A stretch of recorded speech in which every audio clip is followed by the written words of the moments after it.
Primeiro, eu faço um exercício em relação à mentalidade, que é o seguinte: escreva a sua história desde o momento que você se lembra, com 1, 2, 3, 5 anos, só baseado nas suas falhas. Pô, Felipe, mas como assim? Para que isso? Começa a escrever a sua história só nas coisas ruins e nos problemas que aconteceram contigo. Por quê? E esse exercício eu aprendi na Harvard Business School. Você escreve isso aí, você relê e você vai perceber exatamente o que a Suelen falou. Muito das crenças que você tem hoje são reflexo desses problemas pontuais que você passou na vida. Pô, Felipe, então eu vou esquecer que eu passei por isso? Não, você vai apenas entender que aquilo não foram quedas, não foram perdas, foram aprendizados. E você se desvincula do que aconteceu. E olha, muitas das vezes vão aparecer pessoas como seu pai, sua mãe, que fizeram o melhor, mas te colocaram crenças limitantes. Não peço para culpá-los, não. Peço para entender que eles fizeram o melhor que eles podiam fazer, mas que você não precisa mais ser fruto desses problemas que aconteceram na sua vida e que você acaba repetindo eles. E quando a Suelen falou de repetição, tem uma coisa que eu vejo muito nos meus mentorados. Tem mentorado que chega para mim e fala: pô, Felipe, eu não entendo por quê. Poxa, eu estou quebrado, mas há 2 anos atrás eu estava bem, há 4 anos eu estava quebrado, há 6 anos eu estava bem. E eu falo: conta a sua história, a história da sua família. E aí você vai ver, o pai quebrou, depois ficou bem, depois quebrou de novo, depois ficou bem. Eu falo para ele: cara, você nem está percebendo, você está repetindo um padrão. Então, esse exercício de escrever a sua vida pelas suas derrotas vai te libertar. E aí você para de repetir as mesmas situações e não se impactar mais por essas situações. Ok, Felipe, o que você está falando para mim é o seguinte: eu vou desconstruir a minha mentalidade. Como é que eu reconstruo? E aí a Suelen falou uma coisa que é essencial: hábitos. Vários livros vão te ensinar hábitos atômicos. É você criar hábitos bons, hábitos abundantes. E olha, gente, às vezes você fica tentando buscar o hábito que vai te levar à lua. Presta atenção, eu sempre digo uma coisa: se você, a partir desse momento, decidir, a partir desse momento eu só faço o que é correto, você vai ver como a sua vida vai ficar muito mais fácil. Porque quantas vezes, eu não estou falando nada de grandes erros, corrupção, nada disso. Eu estou falando o seguinte: imagina quanto tempo você perde, às vezes, olhando para atravessar uma rua fora da faixa, se vem ônibus, se vem carro, se tem uma bicicleta, se vem alguém na contramão, se tem uma bicicleta na contramão, se tem uma moto entre os carros. Quando, se você partir do princípio que você vai atravessar na faixa, a sua vida fica mais fácil. E aí é só um exemplo de como desconstruir e melhorar a sua mentalidade, criando hábitos saudáveis. O Helder falou aqui: a mentalidade é entender os 4 mundos que vivemos. Helder, sim, e o mais importante, entender que tudo está conectado. E entender que nós temos não uma vida profissional, uma vida pessoal, nós temos uma vida só e ela é muito curta para a gente não viver e não ser a nossa melhor versão. Quando você começa a entender que pequenos hábitos levam a grandes resultados, pensa o seguinte, gente: às vezes você vai falar para mim o seguinte: tudo bem, isso é uma explicação de engenheiro, tá? Pô, Felipe, mas um hábito vai mudar só 1 grauzinho aqui, mas prolonga essa reta e você vai ver que lá longe a diferença é imensa. Então, qualquer mudança pequena que você faz aqui, no final você mudou demais e você teve muito resultado diferente. Escolher nosso ecossistema, essa é a parte mais difícil. Suelen, não é não. Não é não. E aí eu vou usar a palavra que eu acabei de dizer. Aprenda o poder do não. O poder do não, ele é libertador.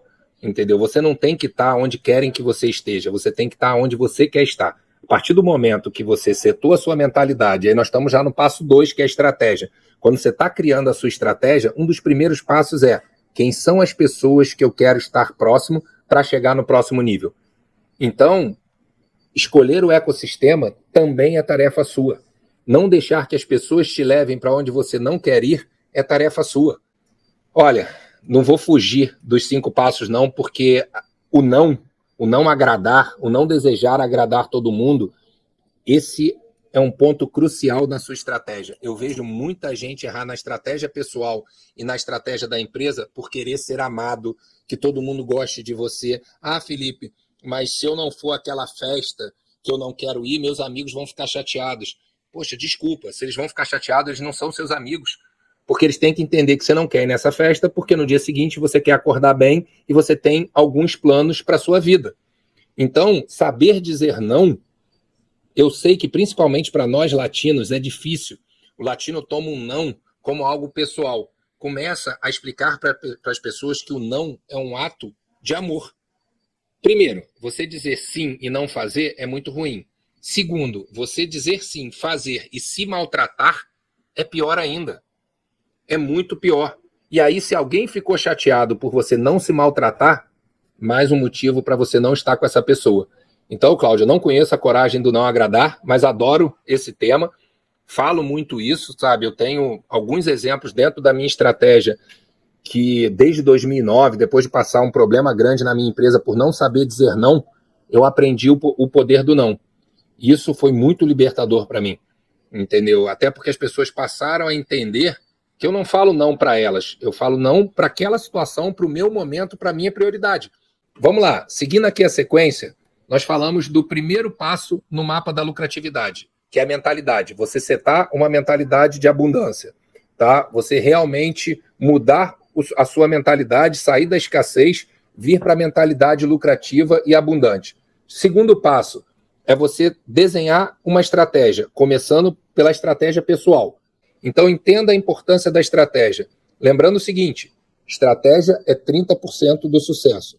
70% é o próximo passo que eu vou dizer, o terceiro passo. Mas vamos lá, gente. O passo 1, falamos de mentalidade. Se ficou alguma dúvida, vamos fazer sim, meu amigo. Se ficou alguma dúvida, coloca aqui como pergunta. Passo 2 desse mapa da lucratividade, ter uma estratégia. Falamos da estratégia pessoal, se conectar com as pessoas certas, estar nos grupos certos, decidir o que você quer fazer da sua vida e não o que os outros querem que você faça.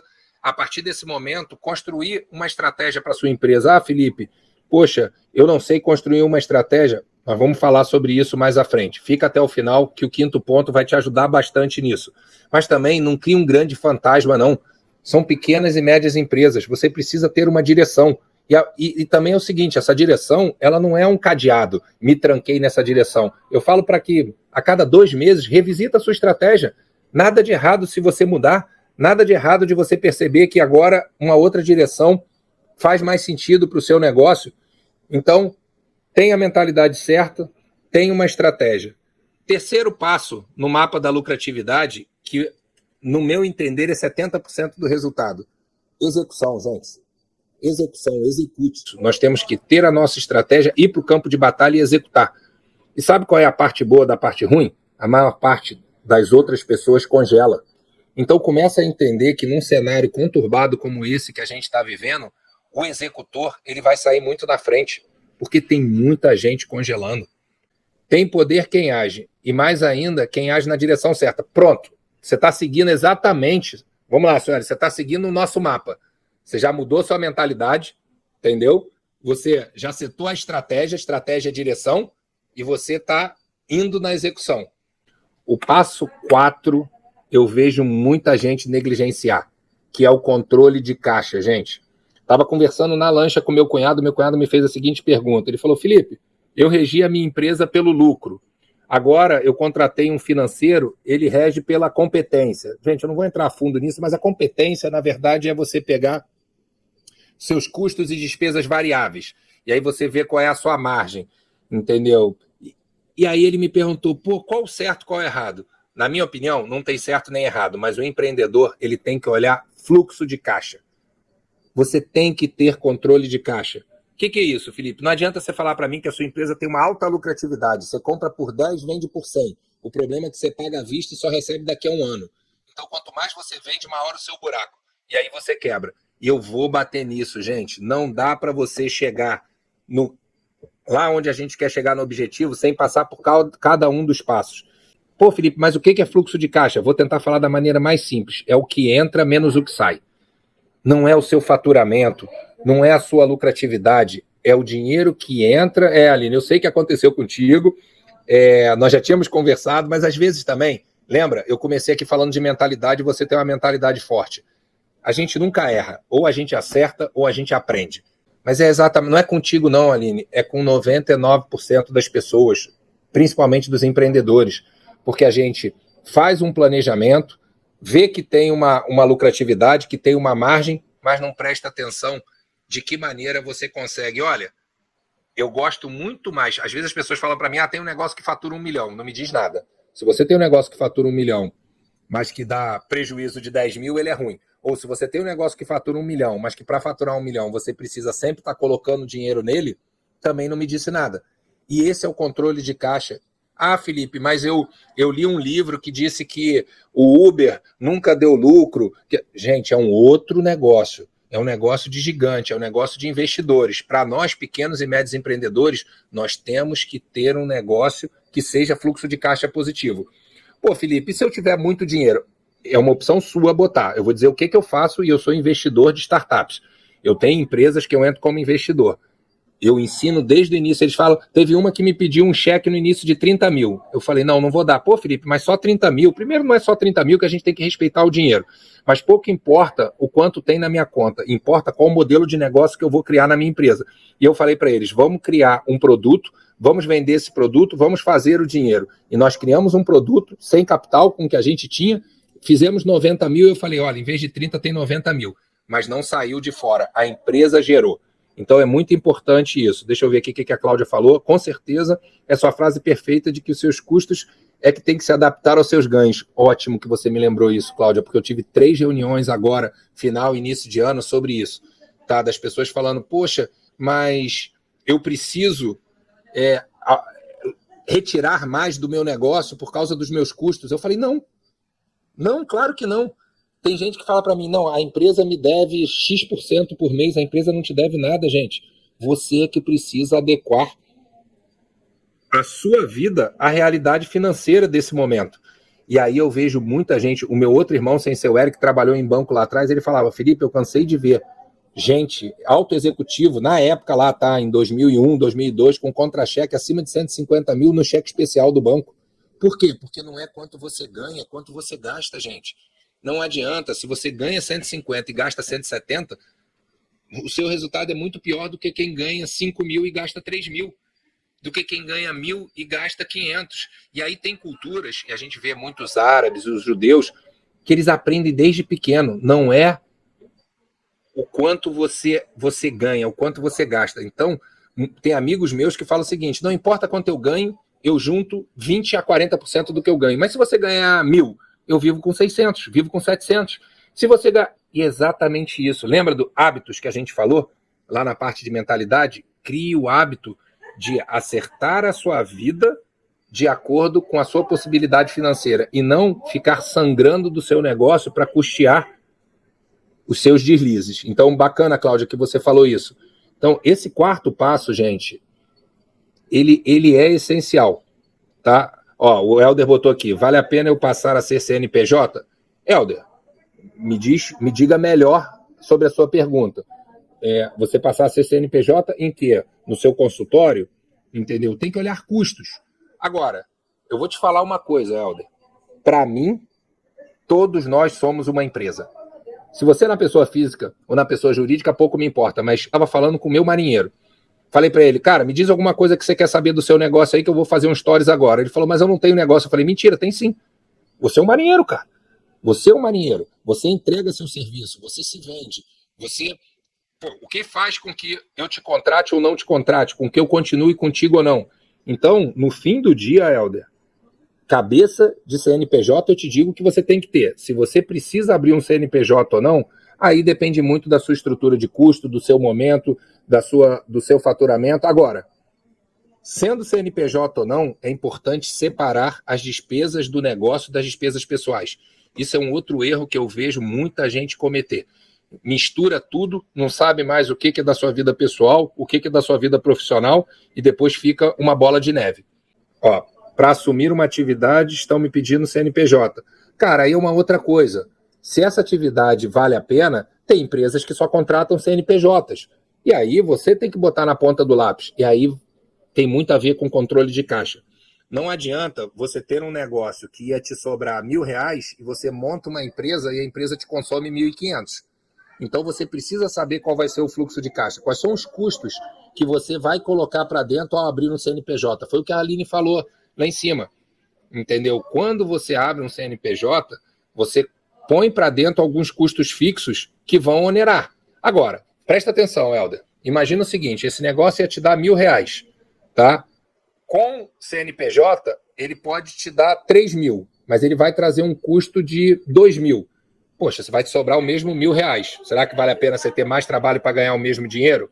Acho que não. Agora, se você vai pegar um custo de 1.000, vai passar a te sobrar 2.000. Vale a pena. Então é essa análise que você tem que fazer. Lembra dos 4 passos que a gente botou? Sua mentalidade. A gente já teve chance de conversar sobre isso. Mudar sua mentalidade, criar uma mentalidade lucrativa, uma mentalidade de abundância, uma mentalidade empreendedora. Estratégia. É o que você está fazendo. Desenhando para onde você quer ir, a gente tem conversado. Execução, não preciso nem falar, você é um executor. E mais uma vez, parabéns por ter voltado para o exercício, cara. Que orgulho de ter te olhado. E olha, se prepara, muita gente vai falar assim, poxa, mas aquele exercício era fácil. Não, não é fácil não, cara. Não é fácil não. O primeiro passo é o passo mais difícil. Entendeu? Muita gente quer ficar forte e olha o que o fisiculturista está fazendo. Não. Você tem que olhar o que ele fez no primeiro dia que ele resolveu treinar. E ninguém começa uma maratona correndo. Você primeiro engatinha para depois andar. Então, eu fico muito feliz quando vejo pessoas dando um primeiro passo numa coisa que elas não estavam fazendo. Porque esse passo é o mais difícil, tá? Então, bacana. É a sua mentalidade que te colocou. É a estratégia. Qual é a estratégia? Cara, quero melhorar minha saúde, minha qualidade de vida. Qual é a execução? É ir para dentro da piscina como você foi e começar a fazer os exercícios. Bacana. E aí, falando de controle de fluxo de caixa, essa é a conta que você tem que fazer. Deixa eu ver aqui para não perder. A Melissa falou, preciso disso, organizar. Como começar nessa organização? Separar planilhas funcionam? Vamos lá, Melissa. Eu tenho muito medo de one size fits all. O que é isso? Um tamanho para todo mundo. Isso serve para meia, mesmo assim, tem meia pequeno, médio e grande. Entendeu? Cada pessoa é de um jeito. Cuidado, se você não é uma pessoa que olha planilha, ter planilhas não vai adiantar nada. Agora, se organizar é imprescindível. Então, primeira coisa, Melissa, segue esse mapa que a gente colocou aqui. Mentalidade, muda sua mentalidade. 2, estratégia, saber ao certo para onde você quer ir, qual a direção. Ir para o campo de batalha, executar. E aí o controle de fluxo de caixa, e aí eu vou falar uma coisa, não conta para ninguém. Sabe como é que eu fazia o fluxo de caixa da minha empresa lá em 2003, com 27 anos, quando eu montei? Aqueles caderninhos antigos que tinha uma pautazinha lá no final, e a gente escrevia à mão e botava menos era saída, mais era entrada. Então, primeiro, cuidado para não tentar sofisticar antes de dar o primeiro passo. Poxa, eu quero... Claro que sistema é bom, planilha é bom, mas você pode, principalmente num negócio que você está começando, começa aqui, ó, folha de papel, um caderno. Gente, compra um caderno. Não sei mais no Brasil quanto está o caderno, mas deve estar o quê? R$5, R$10, um caderno simples. Escreve tudo num caderno. Se você já tem uma facilidade com planilha, claro que ela já é melhor. E no futuro você vai para um sistema. Mas sim, Melissa, se organize. Se organize, porque senão é muito fácil da gente se perder no caminho. Silvana botou, vale a pena arriscar em alguns investimentos, mesmo que isso venha afetar a reserva de emergência? Ah, Sil, você perguntou para o cara errado. Eu não sou o cara de investimento financeiro, eu sou o cara de investir no que eu conheço, no meu conhecimento. Então, assim, eu acho que, poxa, você vai para a Bolsa de Valores, você entende de Bolsa de Valores, você vai para criptomoeda, você entende. As pessoas ficam o tempo todo, Felipe, você tem que ir para a Bolsa, você tem que ir para cripto. Eu não tenho que nada, entendeu? Tem gente que gosta, tem gente que entende. O que eu tenho que fazer é separar uma parte para investir no meu conhecimento, porque é a única coisa que ninguém me tira. Então, assim, o seu conhecimento ninguém te tira, e focar no que você entende. Se é um mercado que você entende, que você está estudando, ok. Se não, busca coisa mais conservadora, entendeu? Que garanta lá uma rentabilidade, porque, poxa, e olha, você me fazer essa pergunta agora, no momento que a bolsa está despencando, aí você vai ouvir gurus falando, tá na baixa por quê? Ele sabe se vem mais coisa ruim?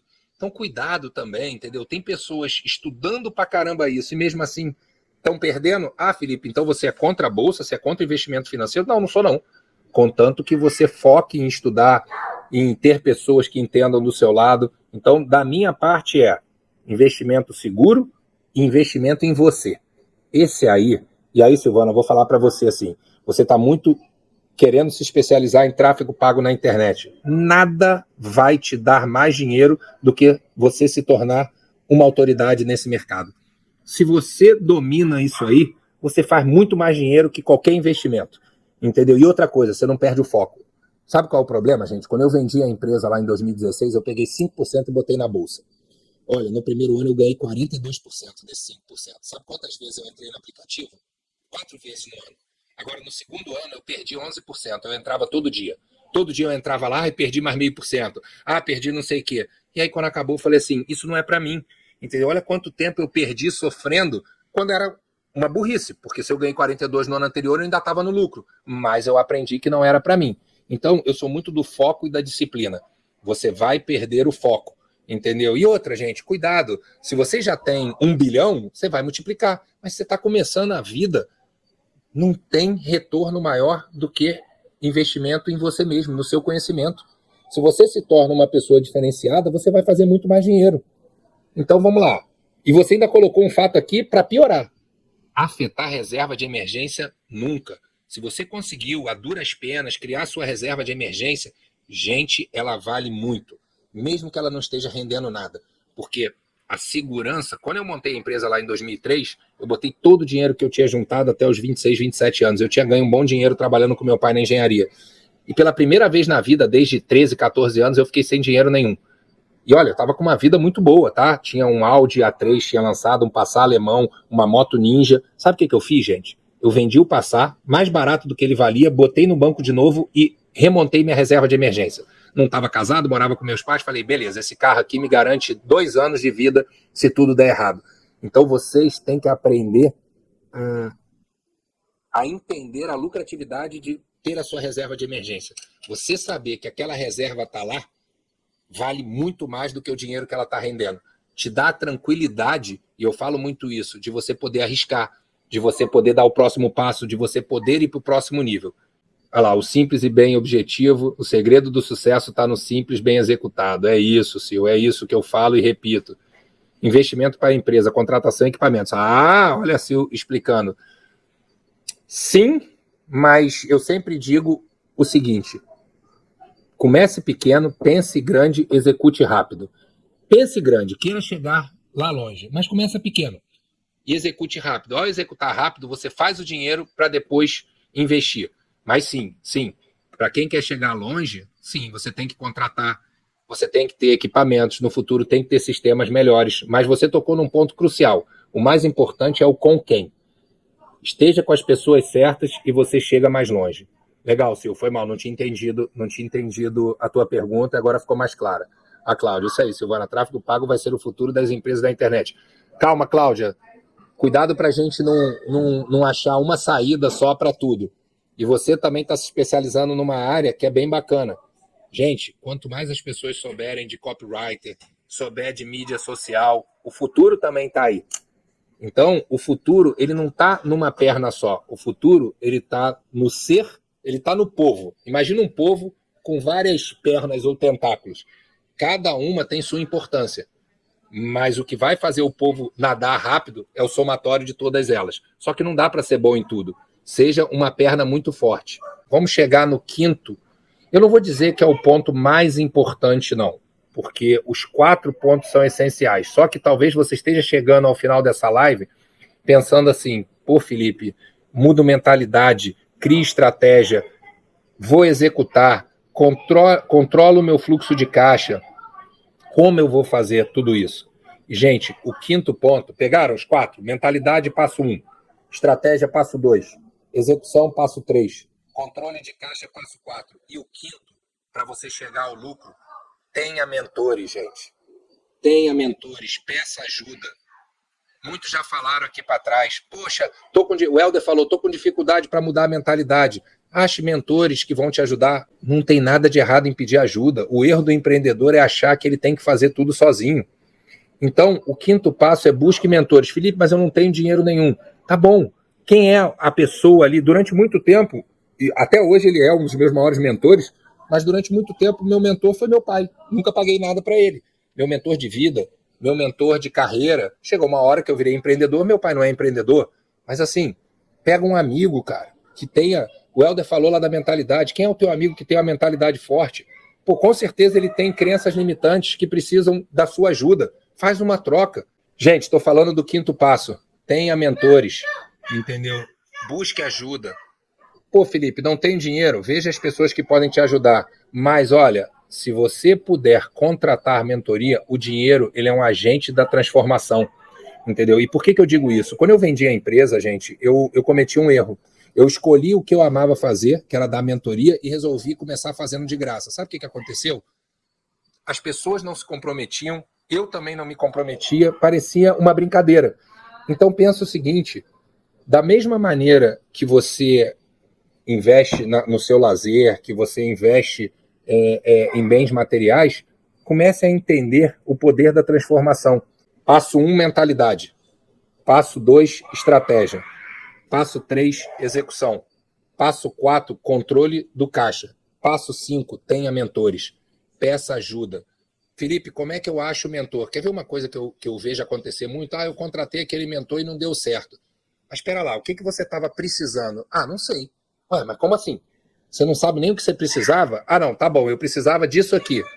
Tá bom, e você contratou um cara muito bom no quê? Muito bom em outra coisa. Então não vai dar certo. O mentor não é alguém que saiba mais que você, é alguém que já passou pelo caminho que você quer passar. Então é muito importante que você identifique quem é a pessoa que já chegou onde você queria chegar. Essa sim é uma pessoa. E aí vale para um desafio que eu digo para qualquer um. Todos nós podemos ser mentores. Eu gravei um podcast com o Edmundo, com o jogador de futebol, com o Animal. E ele me perguntando de mentoria e tal, e eu falei para ele, mas você também pode ser um mentor. Ele falou, não, Felipe, eu sou o Edmundo, eu só fiz besteira na minha carreira, o meu apelido é Animal. Eu falei assim, você só fez besteira, cara? Olha só o resultado que você chegou. Ele me contou a história dele de vida, uma criança pobre, mãe com problema com alcoolismo, pai com problema com drogas, tudo isso. Pô, e o cara venceu. Eu falei para ele, poxa, se eu vou adotar um orfanato e tem lá uma criança carente que eu quero ajudá-la financeiramente. E o sonho dela é ser jogador de futebol. Eu vou contratar o Felipe? Eu vou contratar qualquer um desses gurus ou eu vou contratar o Edmundo para ser o mentor dessa criança? O Edmundo já passou pela jornada que essa criança quer passar. E por que eu estou falando isso? Para você aprender a identificar quem é o mentor certo nesse momento para você e também para botar uma pulguinha atrás da sua orelha. Você também pode ser mentor de outras pessoas. Basta ter uma pessoa que deseja trilhar a jornada que você trilhou. Abraço, gente. Tchau, tchau.